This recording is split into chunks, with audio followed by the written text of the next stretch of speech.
Not even the seasons could tarnish their majesty.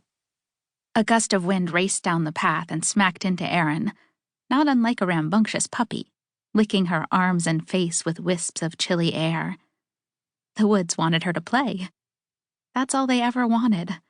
They didn't care about her grades, or if she'd practiced the piece they were learning in band, or if she had a new zit threatening to colonize her chin. And the woods definitely didn't care about the name Eren was supposed to be writing on a piece of paper before school today. The name of her crush. Eren shut her eyes and imagined she had a spy dossier on each of her classmates, with their faded Polaroid paper clipped to a crisp page detailing their qualifications. They all had pros and cons. Maybe she should make a chart. The plus column could have things like good personal hygiene, shares 3 classes with me, and pets every dog they see. The negatives might include rude to teachers, wore an offensive t-shirt that one time, or saw a dog and didn't pet it. There had to be a formula, a right answer. How else did people make such a big decision?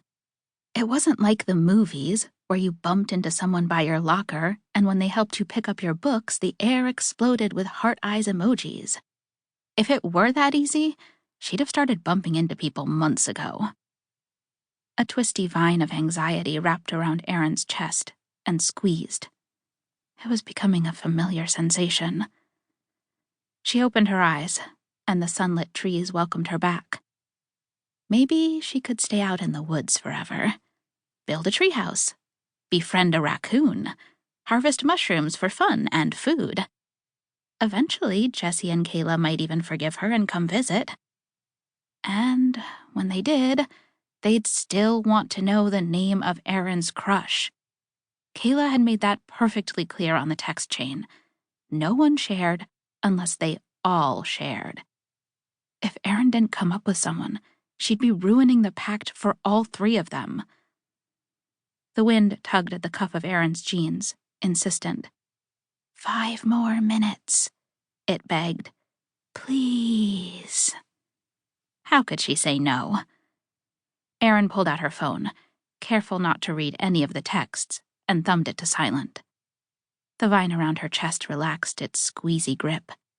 Not all the way, but enough for her to breathe again. She pushed off and returned her foot to the pedal where it belonged. The wind raced alongside her as she picked up speed. Soon, she would be an arrow flying through the trees once again. Until a bird came hurtling down the path, heading straight for her face. Eren yanked on the brakes and jerked her bike to the left. The bird dodged in the same direction at exactly the same time. They smacked into Eren's collarbone and started to tumble to the ground. Eren's bike slid out from under her, and she did her best to control her fall. She had her helmet on and was no stranger to tumbles, but they were always dangerous. Oof! She landed on her back and stayed there, assessing the damage. Nothing felt broken or gashed.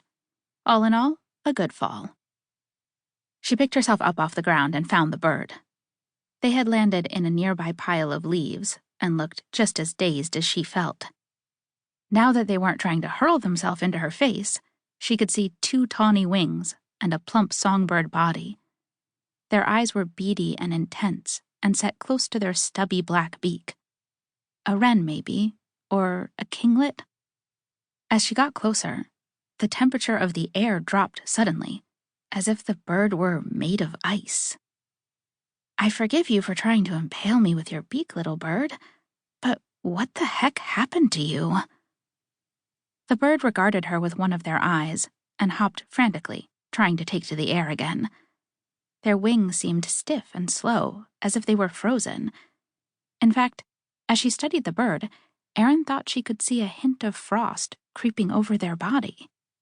She blinked, and the vision was gone. Eren crept closer. Did you escape someone's freezer, little bird? Is there a snowstorm high up in the trees? Unsurprisingly, the bird did not respond. I want to warm you up, she told them. Can you be brave while I try?